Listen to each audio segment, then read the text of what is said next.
Hey guys, I'm hanging out in the Smith Nature Friendly Farm kitchen and I'm going to show you an air fryer recipe that is honestly probably the quickest and simplest recipe for the machine, and it tastes awesome.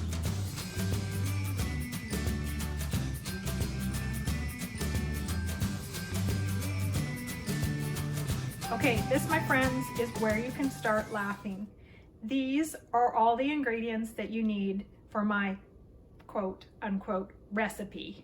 So this is literally what I call salt and pepper chicken. So back in Canada, you can get salt and pepper chicken wings at most bars and pubs, and they are amazing. I don't find them down in the south very often. It's hard to find salt and pepper chicken wings. So what I did down here was I just made them myself. And although they don't resemble the Canadian version of salt and pepper chicken wings, they are almost as excellent as the standard. They're not deep fried and they're not battered, so they're actually healthier than the chicken wings that you would get, or I would get back home. So if you're in Canada, you might be already pretty particular to pub style chicken wings, and these may not compete.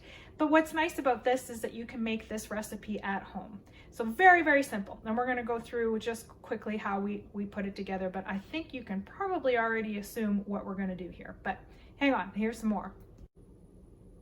All right, so first off, let's take a look at my air fryer. It is not the kind with the drawer. It's an air fryer oven, and it's a Power Air Pro Plus.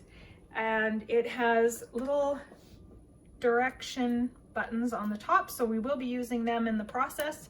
And it doesn't have a drawer, but it has a door that opens and shelves that you use.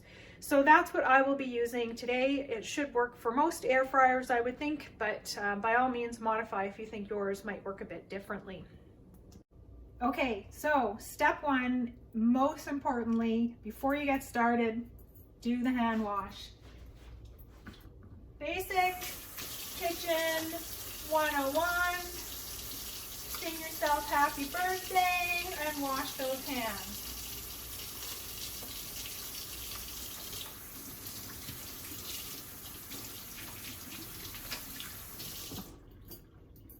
All right, that part is done. The number one way to transfer bacteria to your body is actually through dirty hands or cross-contamination, and we are working with chicken. Chicken can be filled with salmonella, and you don't want that in your system. Okay, so first things first, we have our chicken, and we need to salt it. So I'm going to show you briefly that. Okay, so I'm going to maneuver the chicken with one hand, like a contaminated hand, and then I'm going to use salt and pepper on the other. Sometimes I mess that up and have to stop and rewash, but let's hopefully function through that for this video. So first piece of chicken, and I'm just literally going to make sure it is fully salted while I'm at it, fully, a little bit fast, and fully peppered. Fully salted.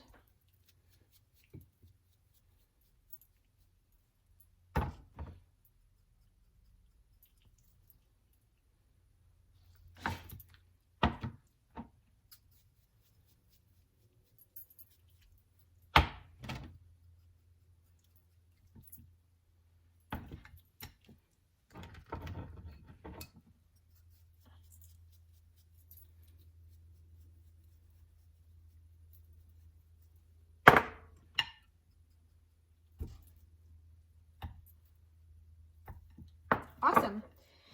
Gonna make a quick stop here, wash my hands. And I'm gonna give them just a quick light spray. And flip.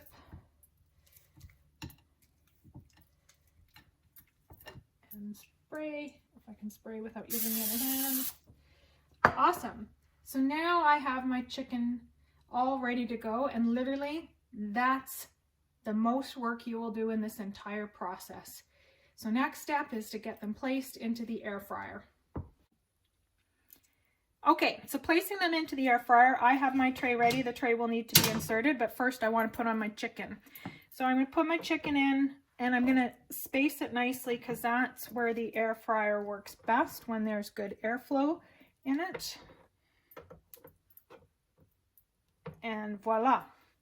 From in here, I'm gonna put it into my air fryer.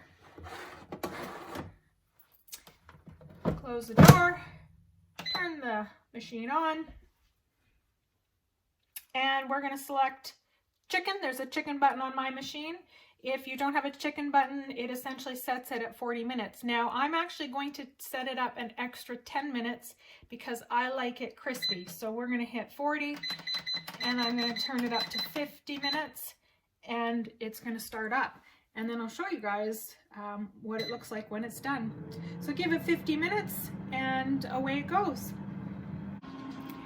One more thing I should have mentioned is actually the temperature. So we're actually cooking these at 370 for 50 minutes. I don't typically pay a ton of attention to temperature because my machine has that handy dandy chicken button, and once you press it, I just live with whatever temperature it's on. But for some of you, I know you might have to actually set your temperature. So we've got it at 370 Fahrenheit and 50 minutes.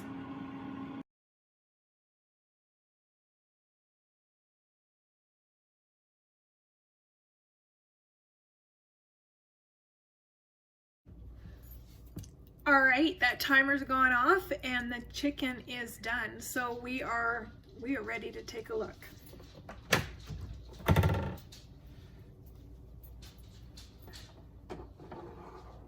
Ooh-wee. This is chicken perfection. Let me tell you. Ooh, sizzling a bit.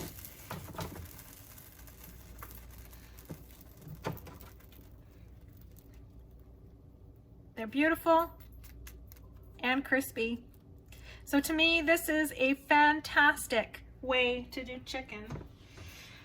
All right, guys, that's my laughable, incredibly easy, and actually pretty cheap recipe. If you're cooking for a family, the packs of these chicken drumsticks are quite inexpensive, and the time it takes to cook it, you know, at most, you know, the 50-minute mark. So that's not too bad. Put it on, put your potatoes and your veggies on if you're having that with it, and away you go. So it's really easy, and your family should like it. Even my pickiest eaters will eat this. So awesome. That's it, guys. It's my usual thing. Be friendly, be kind.